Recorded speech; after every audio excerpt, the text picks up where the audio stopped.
2015년 1월 수상한 통지서를 받았다는 한 중년 여성의 신고가 경찰에 들어옵니다. 3개월 전 유학을 떠난 딸 이 씨의 명의로 난데없이 대출 통지서가 날라왔다는 겁니다. 당시 명문 음대를 졸업하고 유학 중이던 이 씨는 국내에 들어온 적도 대출을 신청한 적도 없었는데요. 사건을 수사하던 경찰은 이 씨의 운전면허증에서 뭔가 수상한 점을 발견합니다. 아무리 봐도 이 씨의 실제 모습과 운전면허증 속 사진이 너무나 달랐던 겁니다. 느닷없는 대출 통지서와 신분증 속 정체 모를 여성의 사진. 도대체 면허증 속 사진의 그녀는 과연 누구였을까요? 오늘 사건연구소는 혼자 꿈꾸는 거짓 세상, 인생을 훔치답니다. 저희가 앞서 첫 번째 사건부터 너무 진짜 화가 나는 사건들을 쭉 이렇게 전해드렸더니 우리 가족 여러분들, 저희가 처음 시작했을 때는 뭐 사건 반장 2,000회라고 해서 되게 좀 기분 좋게 시작을 했는데 약간 좀 진짜 좀 기분이 그렇습니다.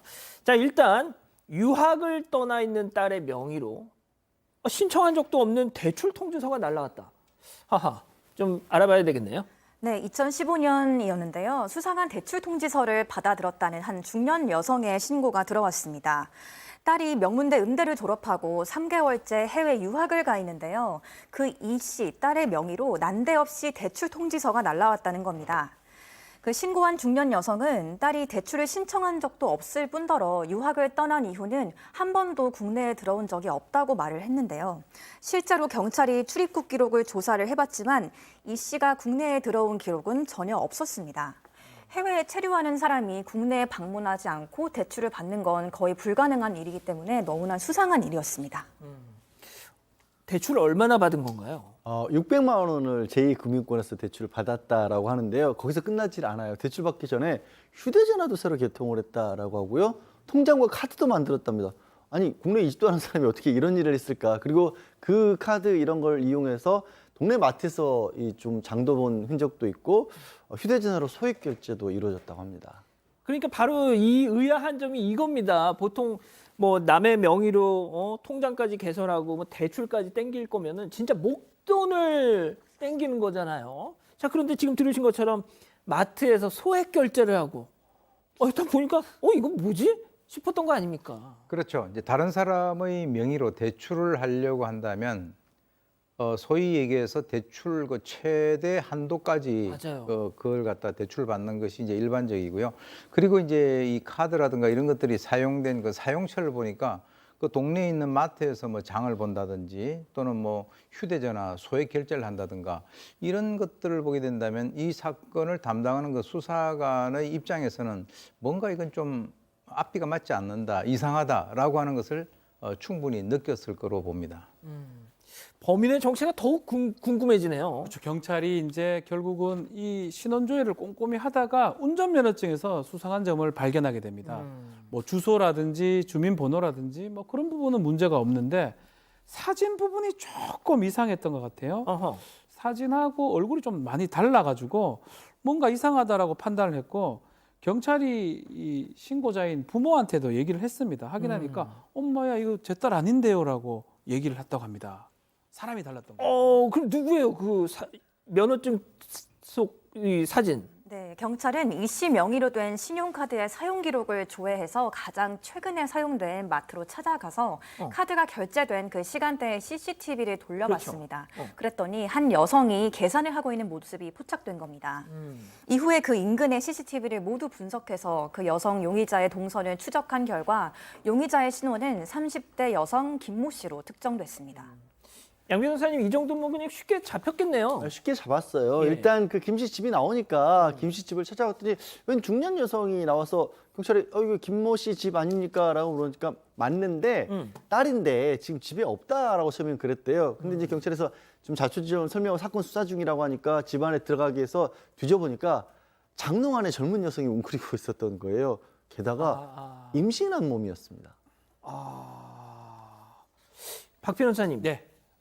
임신부가 왜 이런 일을 벌였을까요? 자, 왜 이렇게 남의 신분을 도용을 했냐라고 경찰이 질문을 했고요. 이김 씨는 계속 그 이름이 이제 성이 김 씨인데요. 이 씨의 완벽한 인생을 본인이 훔치고 싶었다 이렇게 답변을 했다고 합니다. 알고 보니까 뭐 완벽한 이 씨의 인생이 탐났다라고 진술했는데 알고 보니까 이 김 씨가 우울증을 앓고 있었는데 그 우울증이 뭐냐면 자기가 중학교 시절 때 그 1997년 괌 대한항공 추락 사고 아마 많은 분들이 기억하실 겁니다. 그때 이제 아버지하고 오빠를 잃은 다음에 아마 본인이 우울증을 앓게 됐고 그리고 지금 범행 관련된 얼마 전에는 임신한 채 파혼을 당했다고 합니다. 그래서 그 우울증이 뭐 증폭이 됐다라고 합니다. 그래서 문득 나락에 빠져 있는 상황에서 5년 전에 주었던 이씨 지갑, 그 지갑 안에 있는 그 운전면허증 보니까 아주 명문대학교를 다니고 있는 그 사람이라서 탐이 났다고 그러고 이 사람의 이 씨의 인생을 뺏고 싶고 탐내는 과정에서 또 훔치고 싶은 과정에서 이런 범행까지 이루어진 것으로 보입니다.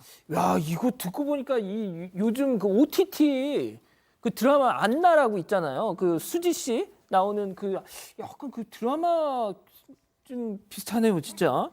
아니 그런데 생각해 보면 5년 전 20대의 이 씨의 신분증으로 운전면허증을 재발급받 좀 얼굴이 달랐을 텐데. 네, 저도 왜 이렇게 쉽게 통과되는지 약간 의문이긴 하지만 신분증을 발급받는 과정에서 성형수술을 했다고 거짓말했다고 진술을 했습니다. 그렇게 김 씨는 이 씨 지갑에 들어있던 학생증과 신분증 등을 이용해서 운전면허증을 발급받은 거고 은행 계좌와 휴대전화를 새로 개설 및 개통했고 제2금융권에서 대출까지 받았던 겁니다. 이 씨의 SNS까지 훔쳐보다가 대학교 이메일 계정까지 접근하기도 했다는데요. 그렇게 이 씨의 인생을 자신의 것으로 하고 싶은 마음에 이 씨의 행세를 거짓으로 이어갔던 겁니다. 야, 진짜 교수님. 그러니까 진짜 되게 이게 정상적인 사고로는 이해가 안 되는 거잖아요. 이게 야, 진짜 이런 게 있어요. 물론 이제 이 여성이 그런 뭐 여러 가지 어떤 가정사도 있었고 그리고 우울증도 앓고 있고 또 임신한 채로 또 뭐 파혼도 당한 그런 여러 가지 그 어려운 점이 있다라고 하는 것을 우리가 이해한다 손 치더라도 이 사람이 아마 그 음대 즉 음악을 전공을 하고 싶었던 그런 과정이 있었던 것 같아요.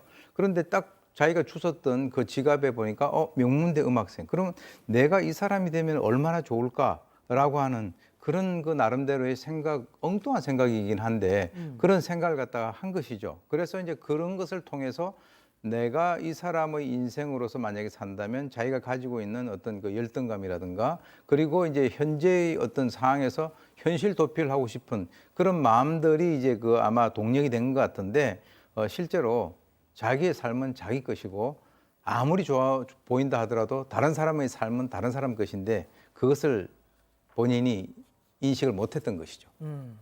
그 리플리 증후군 이제 뭐 이 상식이지 않습니까? 네, 많은 분들이 알고 계시잖아요. 네, 예. 그렇죠. 이제 반사회성 인격 장애의 일종으로 분류를 하고 있고 뭐 아시다시피 이게 소설의 주인공 이름이거든요. 원래 근데 그 소설에서도 이 문제는 뭐냐면 그렇게 자기 현실을 받아들이지 못하고 다른 사람의 인생을 따라가는 것까지도 문제있지만 더 나아가서 이 소설 원작 소설을 그렇거든요.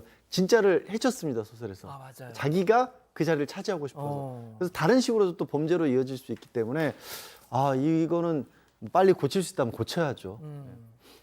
그 말씀하시는 도중에 박지훈 변호사님이 지금 그 펜을 흘리셨어요. 지금 떨어지는 소리가 들렸는데. 상관없습니다. 예. 일단 주세요. 괜찮습니다. 고치십시오. 예. 자, 교수님. 이게 실제 어떤 그 사건 케이스 스터디 과정에서 이 리플리 증후군 이런 사례를 직접 뭐 보신 적이 있으신가요? 그렇습니다. 그 신입생 엑스맨이라고 그래서 사실 학생이 어떤 대학에 갔는데 이 학생 같은 경우는 전국 대학을 돌아다니면서 계속 신입생 환영회에 가는 거예요. 와. 이제 학생의 아버지가 대학 교수였는데 알려지기로는 그런데 이제 아마 본인이 아버지가 원하는 그 대학에 본인이 못 갔다라고 하는 그런 어떤 죄책감 이런 것들도 있는데 이 학생 같은 경우는 몇 년 동안 우리 학교도 한번 왔었다라고 알려져 있어요. 예, 그런데 어떻게 되냐면 이 학교 저 학교에 신입생 환영회를 다니는 거예요. 그럼 처음에는 얼굴 잘 모르는 상황이기 때문에 다 위에서 이제 뭐 그냥 반겨주고 환영해주고 하는 그런 기분을 이제 본인이 자꾸 이제 느끼면서 사실은 이제 돈이 없는 것도 아니고 뭐 그렇게 남 다니면서 다른 사람들 대상으로 해서 사기를 치는 것도 아니지만 이런 게 있었죠. 어떤 대학에 바로 엑스맨이 나타났는데 또 근처 대학에 또 나타났다. 그래가지고 이제 그 대학생들이 그 사람의 얼굴을 막 올리기 시작해서 그게 이제 문제가 됐는데 아까도 말씀드렸지만은 아무리 본인의 삶이 자신이 판단할 때는 보잘것없이 보인다 하더라도 그 자체로만 엄청난 그 가치가 있는 것이고 주위에 있는 사람이 그 사람의 삶은 자기하고는 완전히 다른 거죠. 그래서 어제의 나와 오늘의 나 그리고 미래 내일의 나를 비교해야지 옆에 사람하고 비교를 하게 되면 상당히 불행해집니다. 그러니까요. 자, 근데 이 임신부였지 않습니까? 그런데 구속이 됐어요. 임신부를 구속을 잘 안 시킵니다. 그렇지만 경찰 관계에 따르면 범행 자체가 매우 많았고요. 그래서 범행이 이제 13개입니다. 임신 4개월에 우울증을 앓고 있어도 불구속 수사를 고려했지만 구속영장을 신청할 수밖에 없었고요. 아마 구속이 되는 걸로 보이는데 그래서 이게 리플리 증후군 이게 이제 뭐 완전 인정이 돼가지고 심신미약이나 이런 걸로 형이 감형되는 경우는 별로 없습니다. 그렇기 때문에 그게 반영됐는지 그 부분은 뭐 아직까지 확인은 좀 안 되고 있는 그런 상황입니다. 예. 알겠습니다. 오늘 좀 분위기가 많이 좀 안타까운 사건들만 이어져서 좀 이 정도로 하고